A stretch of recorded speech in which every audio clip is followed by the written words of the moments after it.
Okay, I got it recording, so I'm going to go ahead and start the intro if you are all ready. Ready when you Sounds are. good.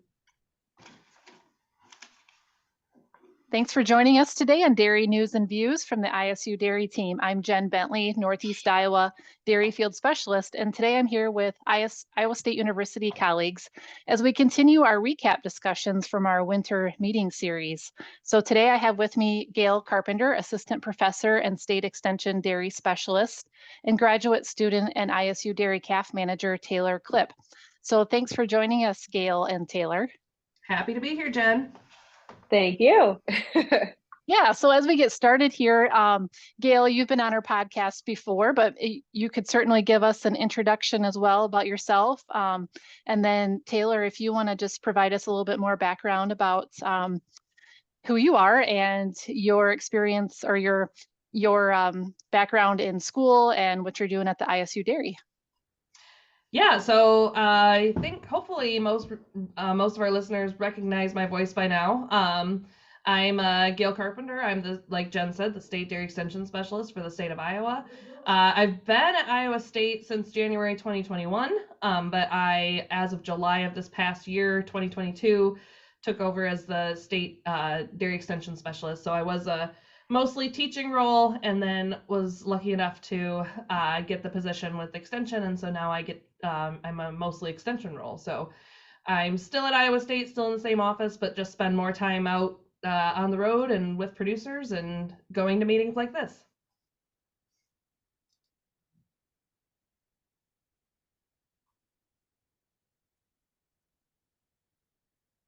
All right, and I guess I'll go next. So hello, everybody. As Jen said, my name is Taylor Klipp. I'm originally from Northeast Kansas, where I grew up on a dairy farm. And throughout my college years, I worked in many different calf barns. And while I was doing that, I kind of came to the conclusion a couple years ago that, well, maybe calves are more of a passion. And from there, I called up Gail one day and I said, should I get my master's? And well, here we are. January of 22, I moved up to Iowa and came to Iowa State and started taking classes. And along with classes, I'm also a 3/4 time assistantship at the dairy farm, where I am the calf barn manager. And so anyway, I also am doing some beef on dairy research, and that trial will probably be ending in July. So from there, we'll be coming up with a paper and hopefully graduating in May of 24. So. Yeah, and I'd say I'm kind of the opposite of Taylor. I never really thought calves were a passion of mine. And in fact, something that I didn't particularly, I'm glad that other people study it, but it wasn't something that I really cared to study myself that much. But then when Taylor started working with me under her assistantship, I was like, well, I guess I'm gonna have to do some calf research for this kid. So it's been a fun experience, kind of dabbling into that world a little bit. And I don't know, maybe between Taylor and Jen, you guys might be convincing me that calves aren't all that bad. I'd say, Gail, probably by the end of it, we'll have you convinced that you're going to really love calves. Okay. But I'm a hard sell. I think Taylor will probably have you back on once you finish up that dairy beef project as well, because I think it'd be great for our audience to hear more about that project. And, we talked about it during our Dairy Days winter meeting series, and there seemed to be a lot of interest from our producers on it. So we'll just, as that project continues and develops, we'll update our audience.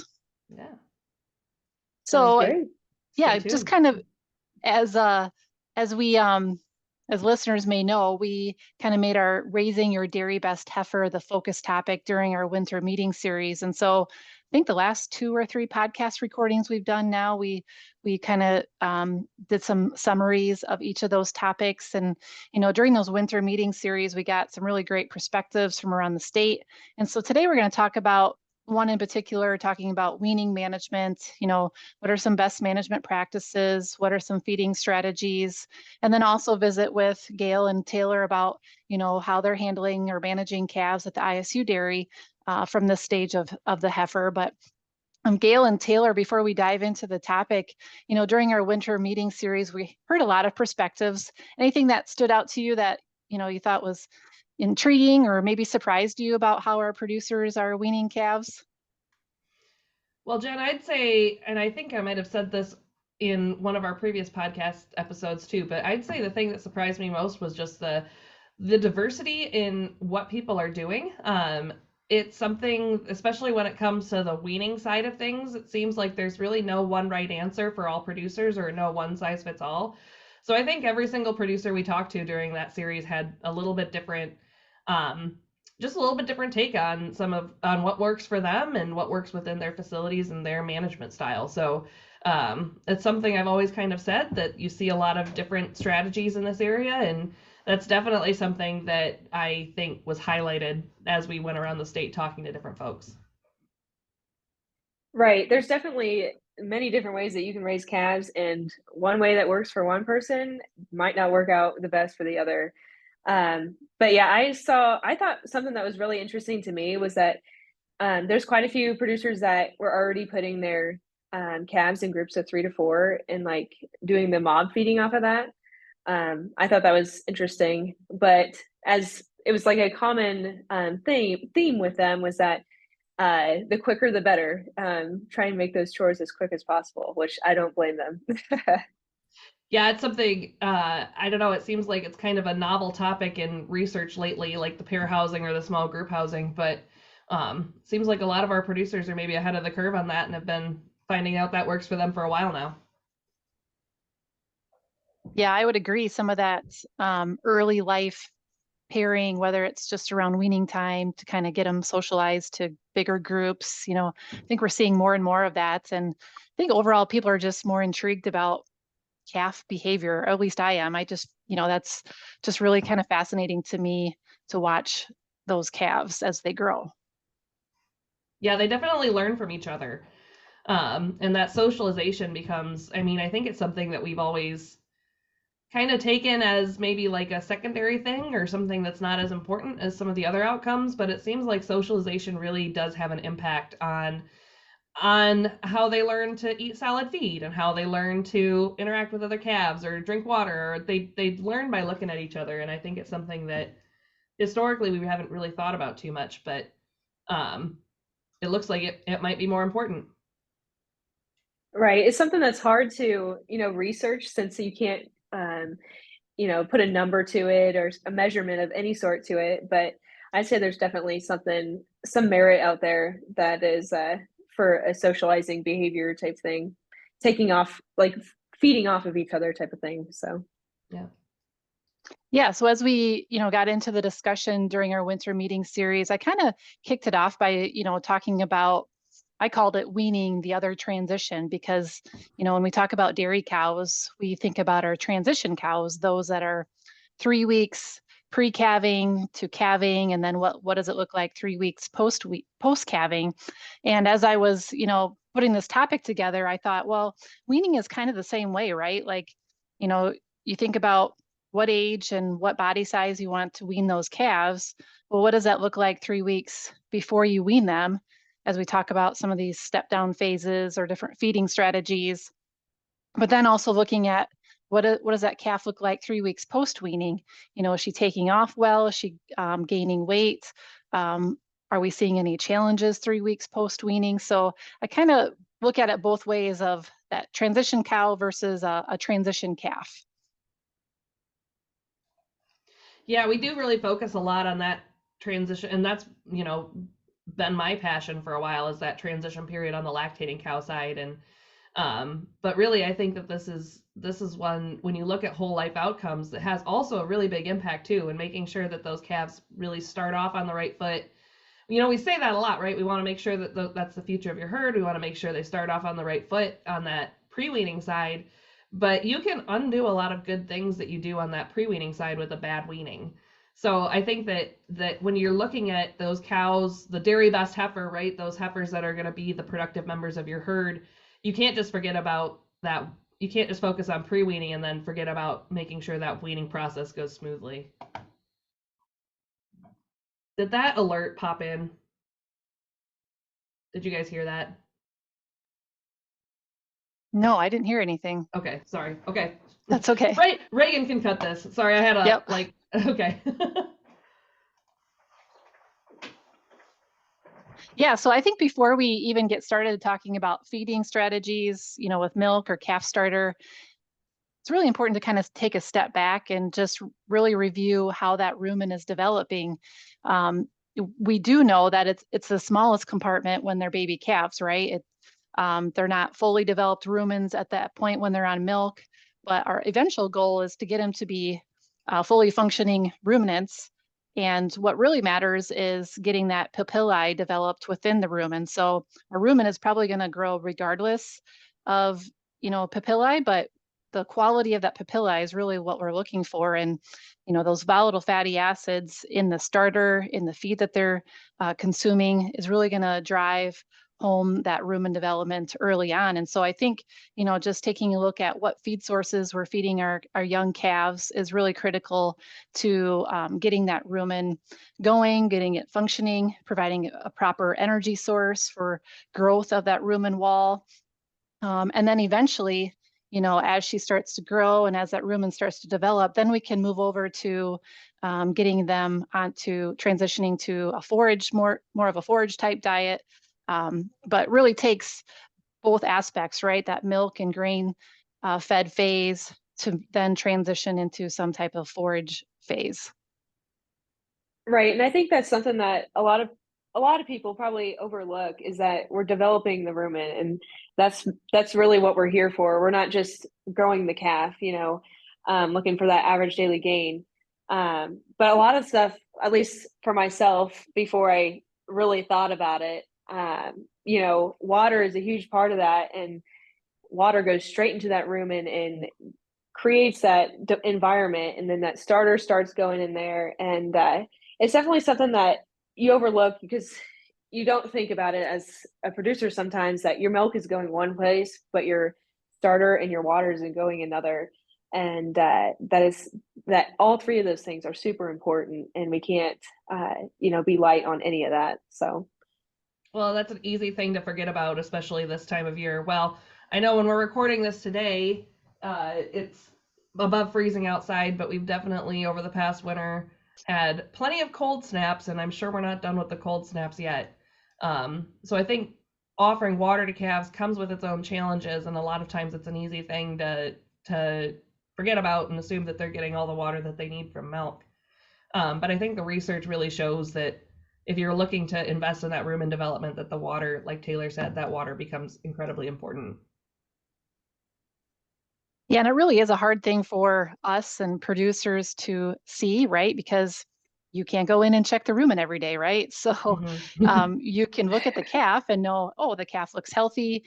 She's drinking, she's eating, but we have no idea what's going on inside. So I kind of like to use visuals when I think about the rumen. And what we're really trying to strive for is more like, for papillae development, more like a carpet type rumen, where we have these finger-like projections.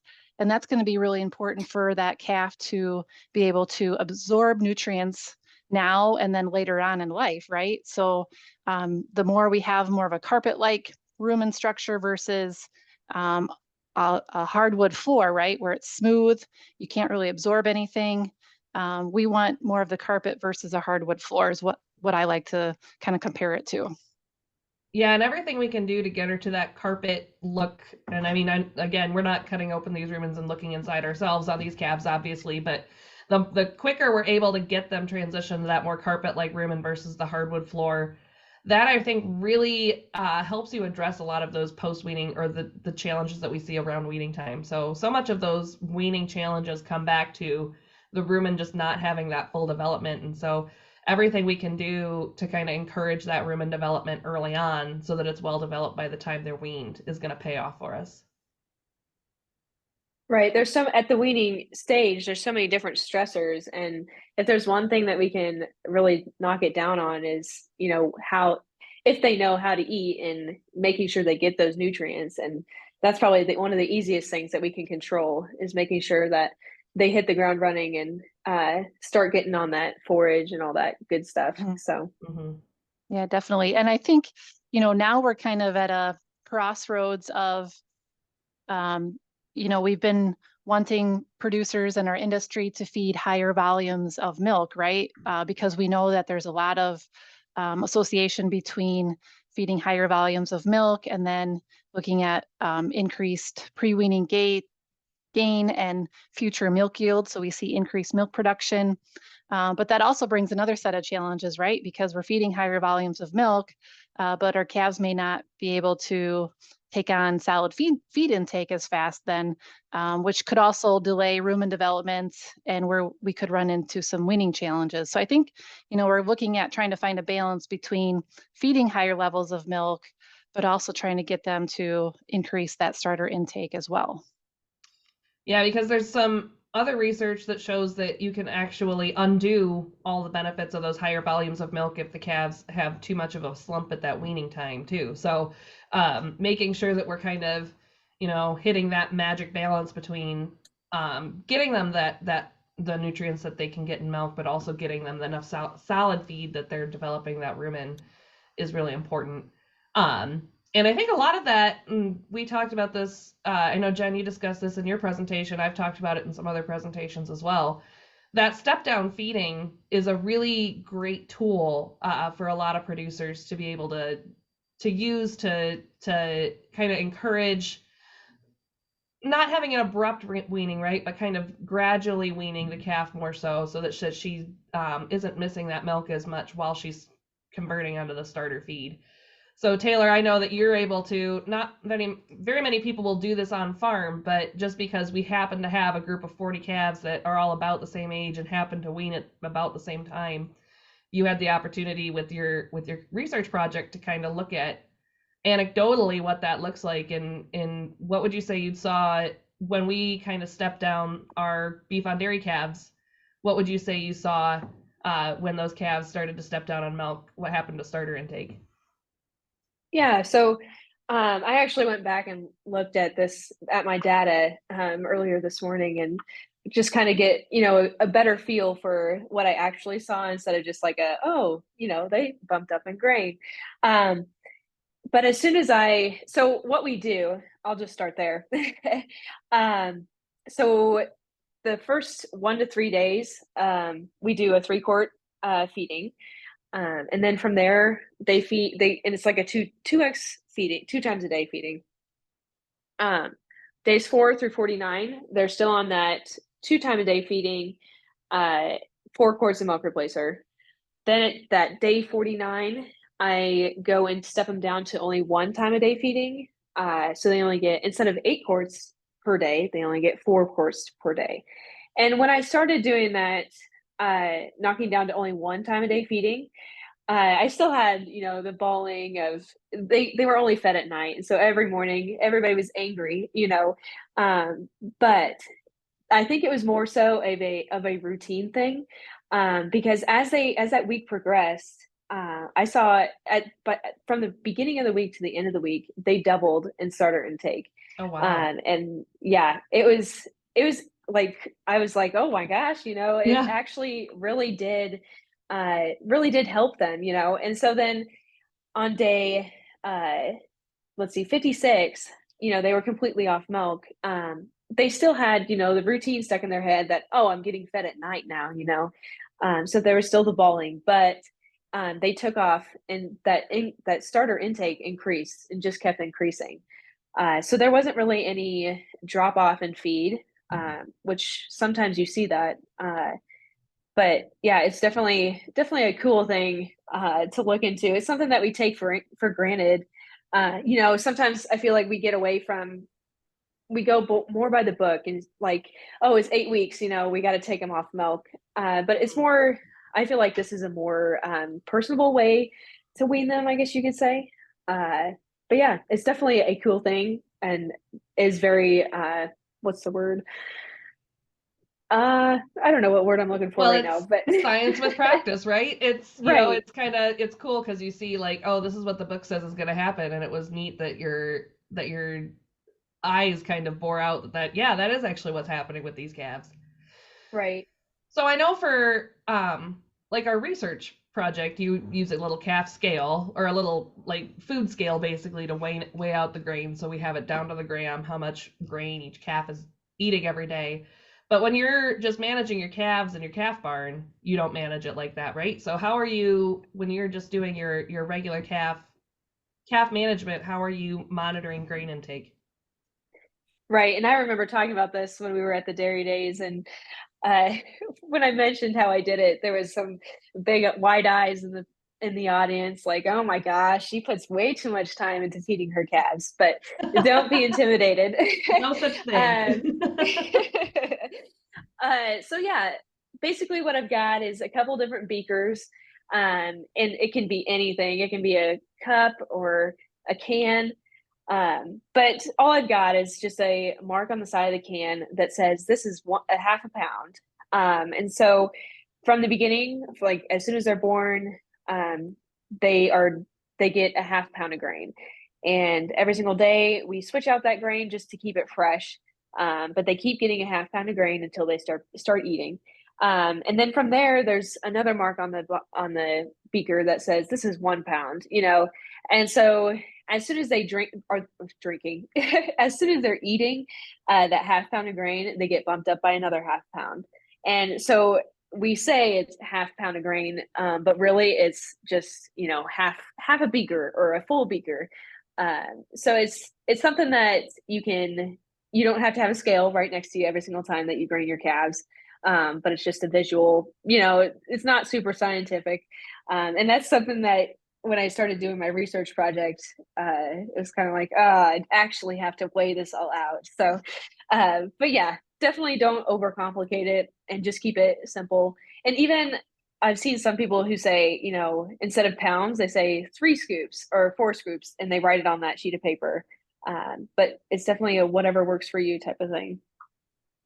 Yeah, I think that's a pretty easy tool to implement anywhere, right? So just whatever measuring tool that you have, it's similar to when you're wanting to take height on heifers. Some people put a mark on the side of the wall, so as they're coming across, they kind of know what height those heifers are at. So it's kind of the same concept of let's measure it out once and then just kind of use that as our gauge, so that when we get to that weaning period, we kind of know where they're at. And when you're talking about weaning, Taylor, what guideline do you use for, like, okay, they're consuming a pound? Is it a pound? Do you use 2 pounds as kind of your gauge to start weaning them? I like to stick around the 3 pound range, but I don't have a huge issue by the time with that step down. They're easily at 4 and above by that weaning stage. But I do have, poor doing calves, the ones that are chronic respiratory or something like that, they take a little longer to get to that full intake of starter that I'd like to see. And just so that we don't get them lost in the group, I like to do actually a 3 pound. But it's different for anybody. But anyway, that's kind of what I like to stick to, just so that I don't, I don't want them to get out into those group pens and, all that stress. And then, oh my gosh, I don't know how to eat grain anymore. Yep, that's right. Yeah, and I would say that's pretty typical. That 3 to 4 pounds is kind of where you want to target at weaning. And obviously with cold weather conditions, you really want to make sure at a very minimum 2.5 to 3 pounds, because we don't want them to go backwards, losing weight and then having to deal with cold weather conditions. Really want to make sure that they're taking off. And then of course our smaller breeds maybe won't be able to consume quite that much. So just take in consideration what type of breed you're working with as well. Right. The other thing that we do take is the weaning weights. And I was looking at those as well this morning. And so we have, their average daily gain. And then we also have if they doubled their birth weight. And that's kind of a cool thing to look at too.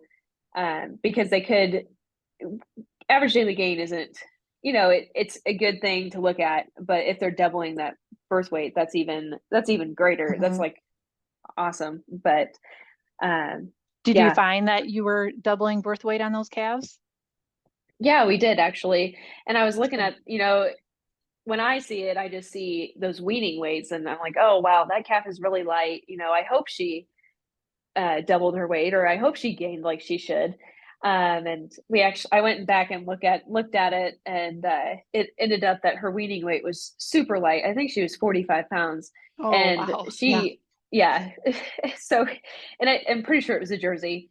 But she over doubled, like I think doubled and a half. And so she did really well for having to be behind the 8 ball from the get-go. So her birth weight was 45 pounds then?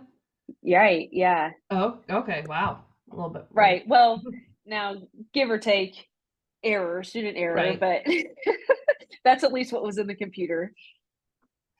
But she still managed to more than double that. Yeah. Yeah, that doubling birth weight, I think that's such a great rule of thumb, because birth weight varies so much from farm to farm. And if you're using calving ease bulls, or if you have, a heifer that calves in, or jerseys, like Taylor said, that average daily gain is, that can vary so much based on a number of different factors. But it's really easy. Like, that's just a really easy rule of thumb to remember, is that whatever the birth weight is, you want it twice that by the time you wean her. Mm-hmm. And we did have that discussion during our winter meeting series. We kind of asked producers if they're weighing animals, and I think we had a varied answer, right? There's people that aren't weighing calves from birth to weaning to the next stages, and then we have some that are, whether it's a scale or calf tape. And I think, Gail, you mentioned the older those animals get, the more accurate that calf tape or that weigh tape would be, right? Yeah, so the weigh tapes are going to be by far your least accurate measurement. And especially for the younger animals, a lot of times it's hard to get a really good accurate measurement. But if you're being consistent about it, and there's 2 keys. The first key is to be consistent and not just take a couple animals here and there. The more animals you have weights on, you're going to kind of average out some of that variation, ideally, right? So if you have one calf that weighs, 10 pounds less, hopefully you have another calf on there that's going to weigh 10 pounds more, and that's going to kind of average itself out. So being consistent and taking a lot of weights is going to kind of hopefully average out some of that variation. But yeah, if you have something that works for you, stick with it. And that kind of comes down to the same things you're talking about. Like if you're the chalk on the wall or the paint on the wall to look at height at first breeding, or if you're trying to monitor starter intake, like just pick something simple that's workable for you, that you can kind of incorporate into your existing routines, and don't try to reinvent the wheel. I think a lot of times, at least for me, I come out of meetings like this and I have a whole bunch of like life-changing things I'm going to start doing. And it really comes down to making those simple, small steps that are going to already like incorporate easily into what you're already doing on farm. Right. And just a simple starting any type of routine of, recording any type of data, it makes you learn so much more about your calves. I feel like a lot of those little benchmarks are a little overlooked sometimes. But yeah, it's definitely something to look into if you aren't taking any data yet. Yeah. But yeah. Yeah, so I think we could maybe move on to our next part of weaning calves. I think there's a great debate on feeding hay, right? So what's the role of feeding hay? Is it early on? Is it, well, we should wait till after weaning? We should wait a month or 2 after weaning? It seems to be very widespread as far as when hay is offered.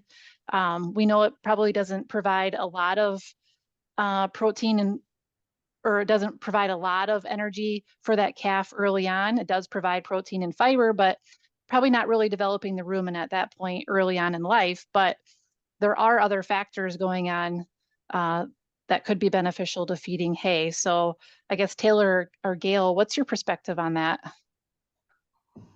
Well, yeah, that's actually, I was a little bit surprised just how much discussion we had on this topic. And it's a question that came up I think almost everywhere we went, and there's a lot of folks that are doing it different ways. So I guess I used to be more in the camp of feed it later. And, because one of the downsides of hay is that it's going to take up space in that rumen. And if that rumen's already not very big yet, hay's gonna take up extra space in there. So I think you got to be careful, right? I think you don't want to overfeed hay. But I think there's a lot more, just listening to producers talking and seeing some of the newer research that's been coming out. I think there's some benefits to feeding hay earlier. It seems to really have benefits to the calf in terms of, even some behavior problems like cross suckling, or they call it non-nutritive suckling, I guess. So either cross suckling on calves or sucking on the calf pen walls. Like if you give them something to do, a little bit of something to chew on, it seems to kind of help with some of those issues. And it is like a really ingrained behavior in those calves, right? Like Taylor, you talked about, you're feeding that nice high quality straw in our research barn right now, and you just walking through and seeing the calves bunching on the nice straw, right? Like it's such an ingrained and inborn behavior in these calves to nibble on forage. You hear stories of researchers that are trying to, they're doing very scientific studies, and so they're wanting to exclude any straw or any bedding that the calves eat from the experiment. So they can't bed with straw because the calves will eat the straw, and so they try shavings, but the calves eat the shavings too. And I've even heard researchers talk about, well, we had so many problems with calves eating bedding that we tried to bed them on rocks, and they found out that the calves were eating rocks. So I think that there is something to be said for the fact that that's an ingrained behavior in those calves, and it actually seems to help with that development and even average daily gain and rumen development too. So I don't know, I might be changing my mind on that. Right. Yeah. Either way, they're gonna find something to chew on, and whether it's good stuff or not. But I was interested, how it decreased the cross suckling. So as majority of producers are, some of them, I guess you could say, are moving into these auto feeders. One of the main problems that come from that are that non-nutritive suckling, and if that hay actually truly does take away some of that, and gives them something to do, then that would be something very valuable to a lot of those producers who have those auto feeders. Just some way to get it in there, just for them to take their mind off of each other. Just give them something to do. So yeah, so I think from the way it's going, we have just finding balance, right? Just like anything else that we're providing the calves, what's that balance between the grain and the forage so that we can still develop the rumen, but not limit intake of nutrients. So it's probably going to be very dependent on how we're feeding calves, whether that's auto feeders, individually fed, pair housed. So again, there's no cookie cutter approach to raising our calves. So kind of going back to evaluating your own calf management system and seeing where that role of forage plays in is a good strategy or a good approach to take. Right. It's all about the happy medium. It's that classic extension answer that we keep coming back to. It depends. Yeah. We'll so start if we sounding get like the weatherman. No. Yeah. I wouldn't go that far yet. So once we get those calves off of milk and we get them onto grain, we have to think about, what does life look like after milk? So let's talk about things that we want to try to limit, or things that we want to do during that transition of weaning to, let's say, 4 weeks post weaning, to make sure that they take off and that we're not setting them back in growth, and we want to start, keep improving their health. What are some things that you see, Taylor, that you're doing to improve health and growth during that post-weaning phase? Yeah, so I'm actually going to go back, take a couple steps back to when we were talking about what we do in the calf barn. And actually, so our calf barn is set up so everybody's individually housed, but that individual, or that divider that sits between each calf, can actually be pulled out. And so we started doing this, I'd say last year, about around this time. But around day 35, we would go in and pull that middle divider out. And so from, day 35 to day 63, whenever we were weaning, they were in groups of 2. And that definitely, just from moving calves when they were weaned, like out of their pens, I got this long alley to push these calves down to load up on the trailer. And those individual calves, they were like, they didn't know what this concrete was. They didn't know how to walk.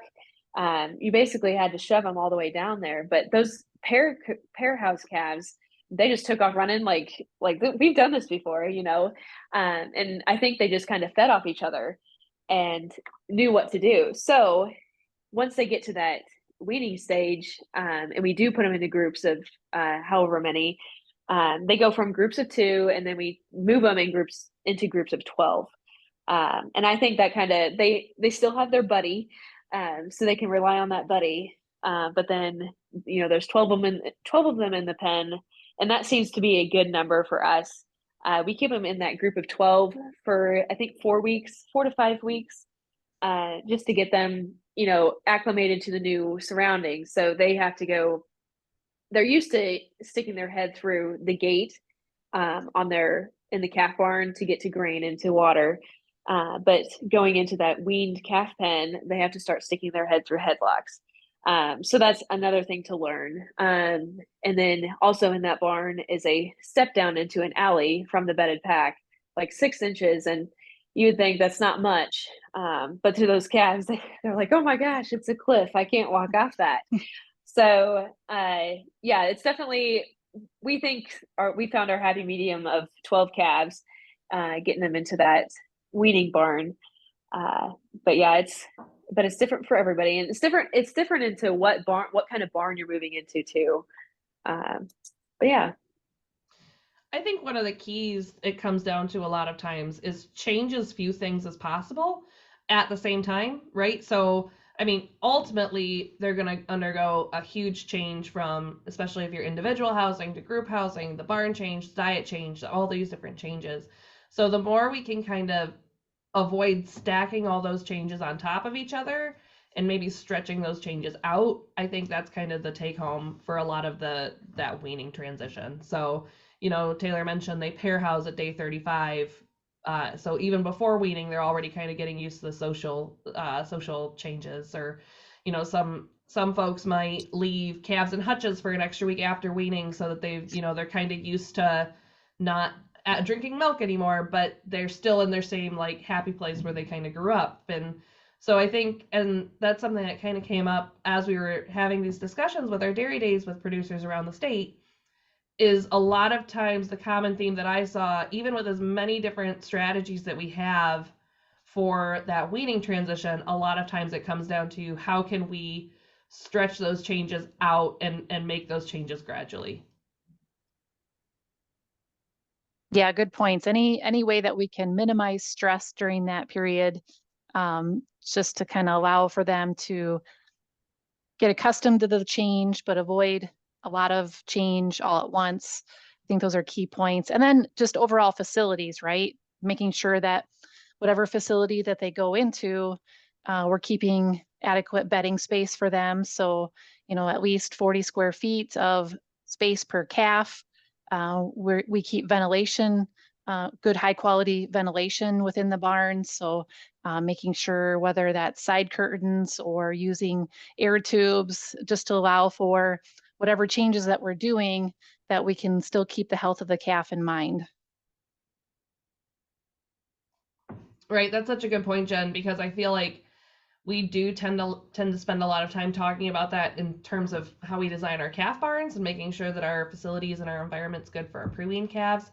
But it's also super important for those transition calves. And I mean, obviously during an animal's whole life, but those transition calves around weaning are already going a lot of stresses. And we tend to kind of, I think, forget about those calves sometimes, and maybe not put as much thought into barn design and facility design. So making sure that we're not adding extra stressors to them, that we're taking those away as much as possible is so important.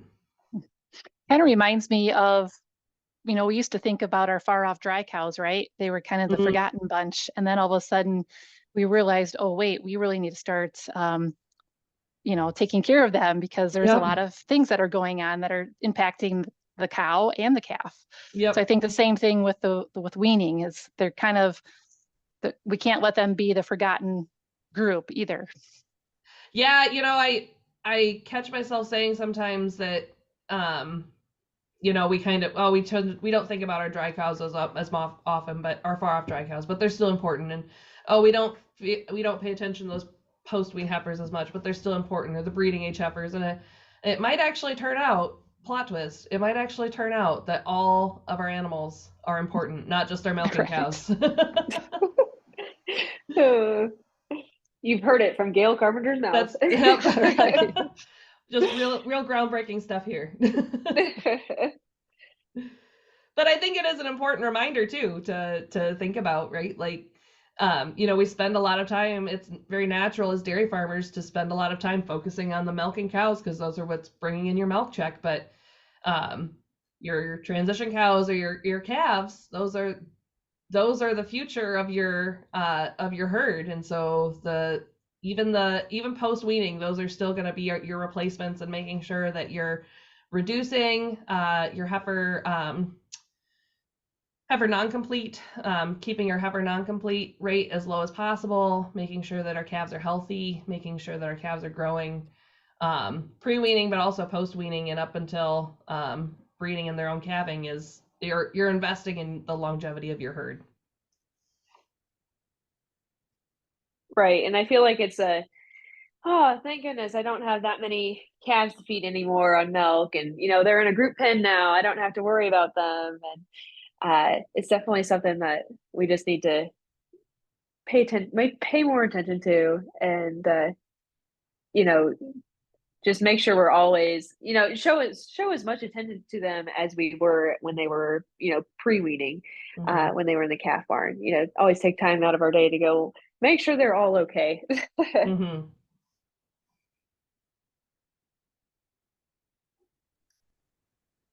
Yeah, so I think we brought up some, really good points here. There's a lot of perspectives that we got from across the state on how we manage our weaning to post-weaning calves. So any last comments or thoughts from Gail or Taylor on us raising our post-weaning calves?